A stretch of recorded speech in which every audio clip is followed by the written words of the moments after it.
repente veo una persona y me imagino qué hubiese pasado si yo hubiese conocido a esa persona 5 años antes, o qué hubiese pasado si nunca me hubiera topado con esta persona que ahora estoy conociendo, o qué pasaría si yo fuera amigo de las personas que solamente miro de lejos. ¿Cómo hubiera cambiado el mundo?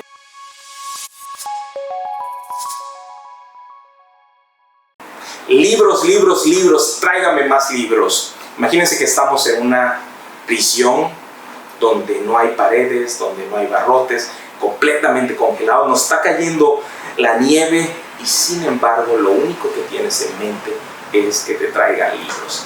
Y este no es nada menos que Fedor Dostoyevsky, autor ruso, uno de los grandes, verdaderamente gigantes titanes de la literatura universal. Y él nos cuenta sobre la importancia de la lectura y cómo podemos superar cualquier obstáculo.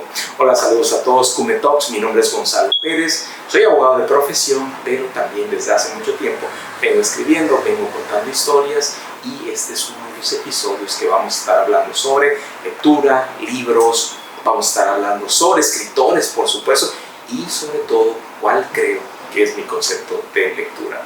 Miren, para mí leer, y esta es una pregunta que es tan amplia como que si te preguntaran para ti qué respirar. Creo que la lectura fundamentalmente implica muchas cosas, pero yo qué creo leer. Leer para mí, para Gonzalo, no solamente es agarrar el libro, ver los garabatos y decir, ah, mira, es esto, pasar las hojas. Creo que esa es una de las maneras, la manera más extendida, la manera donde ustedes pueden llegar a millones de personas. Hay una historia de Eduardo Galeano que cuenta acerca de los indios chirihuanos en, me parece que Bolivia, y él dice que cuando ellos tuvieron el primer contacto, obviamente estoy hablando de 1500, 1517, una de las memorias que hacen los frailes franciscanos de esa época, él dice que cuando ellos se dan cuenta con esto, de qué era el papel, ellos le llaman piel de Dios, porque podían transportar sus pensamientos a través del tiempo, a través del espacio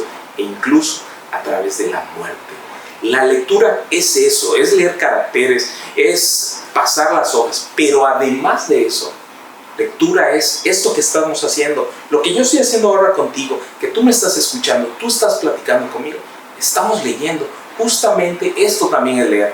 Leer es cuando te paras, miras al cielo y estás buscando las respuestas. No hubo nada, y esto créanmelo y ténganlo muy presente, no hubo nada que no había en los libros, y me estoy refiriendo a hace 4.000, 5.000 años, que no hubiera estado primero en la naturaleza, que no hubiera estado primero en las reflexiones. Y me estoy hablando de los grandes filósofos griegos, estoy hablando de los grandes matemáticos mayas, estoy hablando de los grandes constructores egipcios, y así podemos continuar la lista. La lectura también consiste en observar, consiste en contemplar, consiste en ver la naturaleza.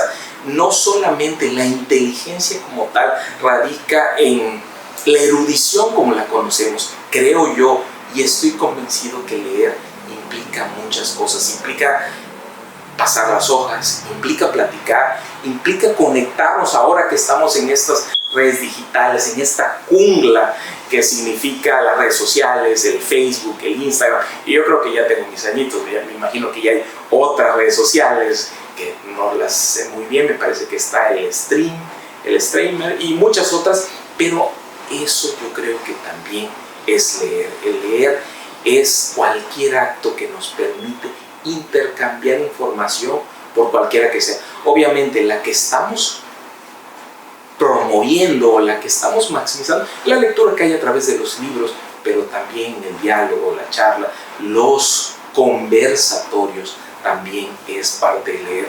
Y quiero también comentarles a ustedes, hay una frase que me parece increíble, es de la Consolación de la Filosofía de Boecio. Él decía, Karen Kiat Bate Sacro, que es el poeta sagrado que puede contar las historias. Porque yo les comentaba, amigos de Kume Talks, de que solamente la lectura no es ir y ver lo que alguien está haciendo, porque todo ocurre en tu imaginación, todo pasa aquí. Más adelante, si me lo permiten, me van a contar, y también les puedo contar cómo fue mi primer acercamiento con la lectura, Pero siguiendo en esta idea, no solamente es lo que está aquí en nuestra imaginación, sino es lo que podemos expresar a través de las palabras, a través del lenguaje, a través de nuestras señas, a través de poder contemplar las cosas. La lectura, mis queridos estudiantes, es todo aquel intercambio de información que les va a permitir no solamente pensar, sino sobre todo, y para su servidor, Gonzalo Pérez, contar historias. Así que yo creo, después de esta kilométrica explicación, eso es la lectura.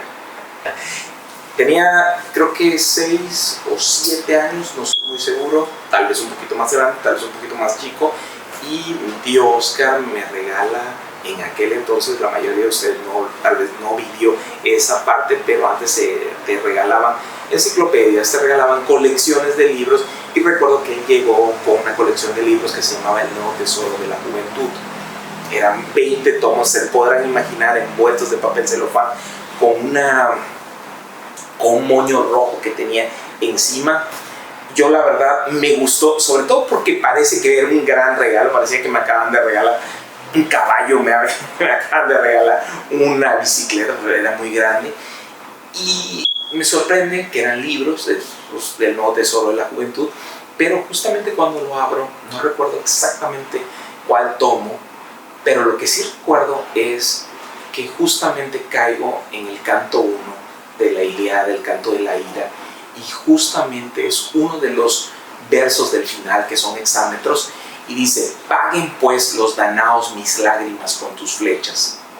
Y a partir de ese momento me queda tan profundamente fijado ese momento, que desde ahí agarré este gusto por leer, agarré esta idea de poder leer libros, de leer esos libros en particular.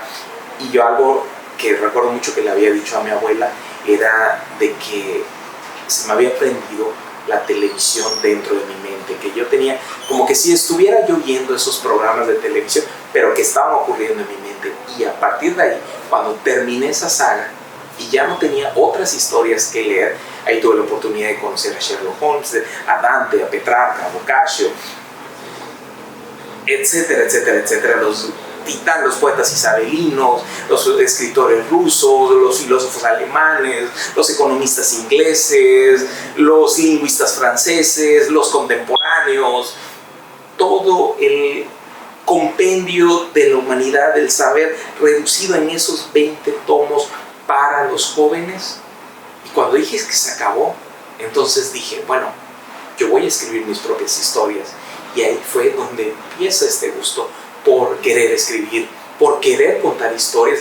Y las historias me salían porque de repente yo veía algo, veía una sombra, y me imaginaba que esa sombra era un ser extraterrestre que venía y que se aparecía para conjurar un plan en contra de la humanidad. O tal vez yo veía una nube en el cielo y me imaginaba que era una persona que se había ido volando y que estaba pidiendo ayuda. O tal vez yo veía en un estanque o en una piscina la imagen, el reflejo del sol, y me imaginaba que en ese mundo ocurrían las cosas que no pasaban en ese mundo, cuando las cosas no te salen como uno quiere. Que por cierto, eso se los recomiendo, Ficciones de Borges, es extraordinario, que justamente parte de esa premisa. ¿Qué pasaría si aquellas cosas que no te salieron, hay un universo en el jardín de los senderos que se bifurcan donde sí ocurrió? Y eso, queridos estudiantes, eso, miren, es extraordinario, porque a partir de ahí yo pude, sin saber, y todo de manera intuitiva, escribir historias que sencillamente venían de la imaginación, venían de la percepción, venían de la intuición. Y más adelante, conforme fue pasando el tiempo, logré escribir, ya entendía por qué escribía y ya podía dominar. Y eso es un decir, porque le pongo unas comillas enormes, pero ya sabía por cómo se debía escribir, dónde era mejor, dónde era peor, dónde se usaba un acento, dónde se usaba una coma, dónde se usaba la semántica, dónde podías tú desarrollar una construcción lingüística mejor formada. Y ese es, espero yo, haber contestado su pregunta con esta historia, que fue sencillamente porque me regalaron esos tomos del Nuevo Tesoro de la Juventud, que todavía lo siguen vendiendo. Lo pueden encontrar en internet, pero ya ahorita ya no lo necesitan, porque con Google encuentran todo. Pero esas historias, ecos de otro tiempo. Creo que poco lo que les decía antes, las ideas, no es que uno se esté buscando la idea, justamente hay una frase que me gusta repetir mucho, que es peregrinos. Yo soy un peregrino de historia, soy un peregrino que si miro, tal vez estoy en el transporte público, por no decirle camión, hasta verme sofisticado, por no decirle camión, veo a alguien que está sentado y tal vez mirando el piso y me imagino que algo le pasó y eso trato de capturar ese instantáneo. Yo creo que la mejor manera de poder contestar esta pregunta es capturar esta instantánea. De repente veo una persona y me imagino qué hubiese pasado si yo hubiese conocido a esa persona 5 años antes, o qué hubiese pasado si nunca me hubiera topado con esta persona que ahora estoy conociendo, o qué pasaría si yo fuera amigo de las personas que solamente miro de lejos, cómo hubiera cambiado el mundo. O también yo les decía antes que a veces miro el cielo, veo una nube y creo que en esa nube tal vez están los ecos de algo que no pasó, o de algo que sí pasó, o que algo que pudo haber pasado diferente. Creo que cada escritor, y no me gusta utilizar ese mote de escritor, pero cada persona que le gusta escribir o que escribe tiene un móvil muy particular. En ocasiones solamente escribo para mí, trato de hacer diarios, trato de hacer ensayos sobre lo que me pasa en mi vida o reflexiones, pero generalmente cuando escribo el cuento, cuando escribo relato, en particular el relato son instantáneos, lo puedo decir así, flashes de algo que veo en este momento. Por ejemplo, incluso en esta plática yo puedo tomar un pequeño flash y me imagino que ustedes están ahora sentados, alguien tal vez hablando en su celular, alguien tal vez diciendo ay qué aburrido, ojalá pudiéramos hacer otra cosa, alguien tal vez tocándose el pelo, deseando que esta plática se termine, o alguien tal vez que de verdaderamente esté interesado y que yo lo estoy viendo aquí sin verlo. Así es como yo tomo mis historias, solamente de flashes, de espacios, de momentos. Cada escritor, hay escritores, por ejemplo, decía Dostoyevsky que él observaba a la gente, que él miraba a sus ciudadanos, miraba a sus compatriotas, o por ejemplo tenemos el caso extraordinario de Dante Alighieri, que todo sale de su imaginación, obviamente inspirado en los textos sagrados de la época. O tenemos a eminencias, a lumbreras como Michio Kaku, Neil deGrasse Tyson, Carl Sagan, los grandes físicos teóricos en la época, que sus historias se desarrollan a partir de sus descubrimientos. Creo que los escritores o quienes escriben tienen su propia reserva. Yo me los imagino como que tienen sus propios estanques, sus propios pozos donde ellos tiran y recogen algo. En los antiguos griegos le llamaban el deimos, que era esta voz que les llamaba, luego se transformó a estas musas que te decían que debían decir. Cada quien, cada uno tendrá su propia musa. La mía, para ustedes, estudiantes, es las instantáneas.